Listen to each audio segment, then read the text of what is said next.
Assalamualaikum warahmatullahi wabarakatuh. Selamat datang kembali di channel DCTV. Kali ini kita akan membuat parodi lagi, yaitu Mbah Amin Rais ya. Saat ini sedang diceramai oleh Ustadz ya, karena sering mabuk-mabukan.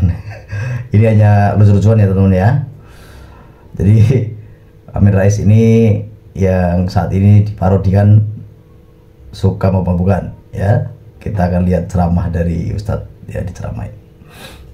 Ini mohon maaf Pak, saya harus koreksi karena ini berbahaya untuk seumur Bapak. Itu nggak boleh ada suuzon lagi. Ya. Nggak boleh sama sekali. Siapa yang masih nyimpan suuzon di kolbunya, saya khawatir su'ul khotimah nanti. Buruk sangka itu melahirkan su'ul khotimah Pak. Ini sudah rumus. Udah rumus di mana-mana. Kita udah nyaksiin orang-orang yang paling banyak berburuk sangka kepada hamba Allah, itu matinya mati nggak bener. Jadi tolong itu dibuang itu, ya. Jadi mohon maaf ini harus dikikis habis. Makanya suara saya harus tinggi untuk mengikis Bapak itu, ya. Semoga Bapak tambah rajin salawat, ya, saingin dia Pak. Nanti Bapak adukan itu ke Rasulullah. Rasulullah, menurut saya ini berlebihan. Nanti dijawab Nabi Pak, aulakum, yang paling utama dari kamu adalah yang paling berlebihan itu salawatnya kepadaku. Oke, tadi sudah diomelin sama Ustadz ya, Mbah Rais. Sekarang coba kita lihat komentar dari Mbah Rais. Aku wis leleng nang wis sing sapa wis kambe aom neh wis wangerum wis apa au.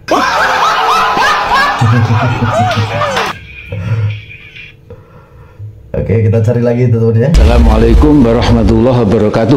Saudaraku, akhir-akhir ini saya dibully di berbagai media sosial dengan kata-kata yang menghina, mengejek, mengatakan pengkhianat, durno, kemudian sengkuni, sudah bau tanah, pengkhianat, penipu dan lain-lain. Yang menghina, mengejek, mengatakan pengkhianat, durno, kemudian sengkuni, sudah bau tanah, pengkhianat. Jadi keluarga Kendir nan pokok ini tidak peduli dengan kemarahan rakyat.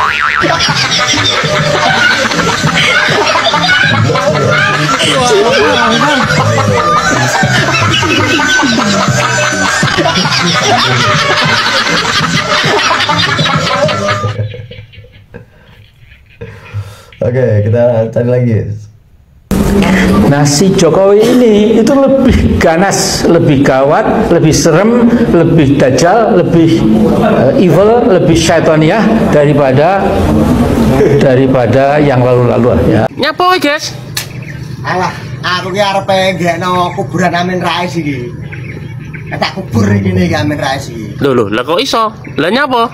Ya wong jere nggak apa-apa Pak Prabowo sama Gibran dilantik, jere nggak apa-apa. Tapi nanti kalau sudah habis dilantik jere Gibran harus didemo jere. Kurang ajar tenan anu iki. Amin Rais iki jan provokator tenan kok. Makanya tak kene kuburan kene dadi bar Pak Prabowo karo Gibran kuwi dilantik, dhewe wis ora sida demo ngono lho. Ono karepku ki itu. Tak pedem ning kene iki ben ora begak-begok aneh sepet. Ngapain tuh Mas? Aku nyari Amin Rais ini Mas. Kenapa dicari Amin Rais? Kurang ajar kok, semakin tua kok. Kok bisa tuh? Amin Rais itu. Kenapa Mas? Lah wong Gibran bilangnya sakit jiwa bilangnya Gibran. Oh kurang ajar itu namanya. iya. Mau tak cari ini Amin Rais ini. Kurang ajar itu. Kok bisa itu loh Gibran sakit jiwa itu loh. Dan kurang ajar tenan itu Mas. Aku tak cari ini. Jadi nyarinya di situ. Dari sana aku. Nyarinya di situ Mas. Iya di sana enggak ada. Ayo lagu ini Pak Sun. Asolole. Tak condong. Tambung mana? Gak berani pulang. Pulang lagi. Asolole. Podot. Tetap enggak.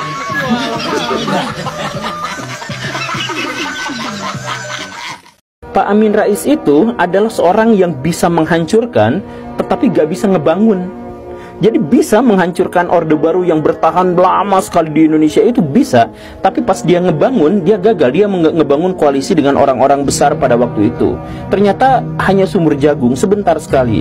Dia dengan Sri Bintang Pamungkas musuhan. Kemudian dengan Gus Dur dikutuk. Dengan Ibu Megawati juga dijauhin. Dan akhirnya beliau tuh gagal gitu dalam upaya membangun zaman baru setelah zaman lamanya dihancurkan. Jadi ini beda sama Batosai gitu. Kalau Batosai kan saya ingin membangun zaman baru bukan menghancurkan zaman lama gitu ya. Nah kalau Pak Amin Rais kebalik, saya berhasil menghancurkan zaman lama tapi nggak bisa ngebangun yang baru gitu. Jadi reformasi itu gagal. Bahkan ketika beliau mendirikan PAN, Partai Amanat Nasional, itu partai itu tuh hanya ada di posisi kelima dengan perolehan suara sekitar 7 jutaan. Jadi sedikit sekali. Kalau misalkan backgroundnya Pak Amin Rais itu adalah Muhammadiyah, kan seharusnya ada 28 juta orang yang nyoblos gitu. Tapi ini kan enggak gitu. Kenapa seperti itu? Ya beliau ternyata memang gagal untuk membangun sebuah koalisi besar gitu, gagal untuk bisa memanage kekuasaan yang sudah ada di depan mata untuk dikuasainya, dimilikinya gitu. Jadi bikin PAN, nyedot sama orang-orang fakir miskin untuk milih dia gagal karena kalah sama PDIP yang jualan partai wong cilik. Kemudian nyari suara dari kaum muslimin kepepet sama PKB, karena kalau misalkan PKB dan sebagainya kan bisa mengeksploitasi kiai untuk bisa menyedot suara-suara dari rakyat gitu ya. Nah kalau dari Muhammadiyah kan nggak bisa yang kayak gitu gitu. Kemudian dari kalangan non muslim udah jelas nggak akan milih Amin Rais gitu ya. Jadi sebenarnya Amin Rais pada waktu itu gagal juga, dan iya akhirnya pada akhir-akhir masa itu Amin Rais justru malah menjadi musuh bersama yang digunjingkan banyak tokoh-tokoh nasional pada waktu itu gitu. Bahkan yang dikutuk sama Gus Dur itu preman-preman itu akan jadi gelandangan politik seumur hidupnya gitu. Nah preman-preman yang dimaksud itu kan diantaranya adalah Pak Amin Rais, karena konteksnya pada waktu itu preman-preman yang dimaksud Gus Dur itu adalah orang yang melengsarkan dirinya dari jabatan presiden secara inkonstitusional gitu. Nah itu kan di gembong teratasnya itu ada Amin Rais gitu, maka tuduhan itu kayaknya memang buat dia. Nah jadi kita dalam hal ini mengetahui bahwa betapapun ada seorang yang sangat luar biasa berjasa buat Indonesia, di mana beliau menjadi salah satu tokoh yang mencetuskan reformasi, ya di antara semua upaya dari pihak yang lain, ternyata beliau juga punya masalah karena berhasil menghancurkan tapi gagal membangun ternyata tidak lebih baik. Dan sampai sekarang ide-ide reformasi, ide-ide tentang pembaharuan, bahwa misalkan tidak boleh ada nepotisme, tidak boleh ada korupsi, tidak boleh ada kolusi, sepertinya jauh dari harapan. Sekarang ternyata masih berlaku seperti itu. Ya tapi semoga kita kedepannya bisa menjadi lebih baik. Nah setelah tidak terlalu panjang, sudah waktunya kita beri kesempatan ya, insya Allah 20 Oktober nanti Pak Prabowo dan Gibran tidak apa-apa ganti dulu. Setelah itu 21 Oktober kita gerakan rakyat untuk menjebol si Gibran tolol itu ya, suku apa itu yang banyak kotor ya. Belum Mbah Amin iki ngomong apa neh iki bolo gatek iki wong iki jajan iki karepe piye. Saya dari saja. Sejak pertama, saya kira bangsa ini perlu mengucapkan terima kasih yang luar biasa kepada Ibu Megawati yang waktu Pak Mulyono ingin 3 periode itu Ibu Megawati no. Karena kalau sampai Ibu Megawati tidak kokoh berdiri menjaga demokrasi, bisa-bisa kita tidak presiden yang dan yang kedua, saya mendengarkan paparan strategi tadi dari Mas Roman Anung itu memang luar biasa ya. Ternyata di Jakarta saja, di Jakarta itu di bawah masih dapat rakyat kita yang betul-betul kehidupannya itu merana untuk nikah menjadi politikal ya, menjadi masyarakat tidak resisten. Di mana saya pernah mengatakan memang kesalahan utama dari Pak Mulyono selama 10 tahun itu membiarkan sebuah korupsi yang dahsyat sekali, yaitu state capture corruption. Mbah Amin, sampean ki ngopo? Sampean itu kan lagi masalah pilkada, pilgub DKI. Ngopo sampean ini dadak merembet Pak D dimelok-melok iki ngopo? Eleh sampean iki enek karep apa? Lih ngopek-ngopek Bu Mega ya. Alah Mbah Amin wong yes. Itu kan Pilgub DKI. Ngopo sing mbok uring-uring kok Pak D Jokowi ngopo? Iku lho. Itu Pilgub DKI wingi gubernure itu Pak Anies. Anies sing mbok sobyo-sobyo iku lho. Itu loh ya. Sampean enek. Perasaanku kok kaya ngerti dhewe, kaya ini dhewe, kaya alah, Mbah Amin. Lah apa terus menurut Mbah Amin itu saat Pak Anies jadi gubernur apik kabeh ngono. Hingga radi singgung, enggak dinilai ngono. Bebas bejine 10 kabeh. Walah Mbah Amin, subjektivitasmu dalam rangka untuk mengangkat partaimu itu tidak sebanding dengan nilai kejujuranmu.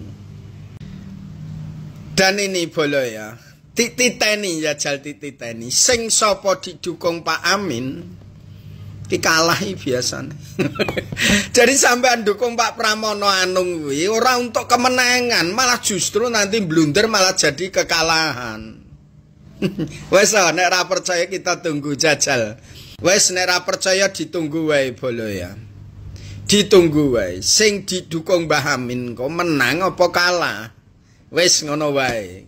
Jadi Pak Pramono itu salah alamat jen sing berpotensi untuk tidak menang. Siji sapa sing didukung Pak Amin. Dua sapa sing ora dukung PSSI atau bola. Lah iki malah njaluk dukungan ke Pak Amin. Kedua wakile Pak Pram kan pernah itu ngeritik naturalisasi. Malah jegur dhewe. Titeni wae. Dua itu dilanggar, potensi kalahnya semakin besar. Ra percaya buktekke wae. Mohon maaf boleh ya. Tetap semangat menghitung hari Prabowo Gibran memimpin negeri. Oke, bolo.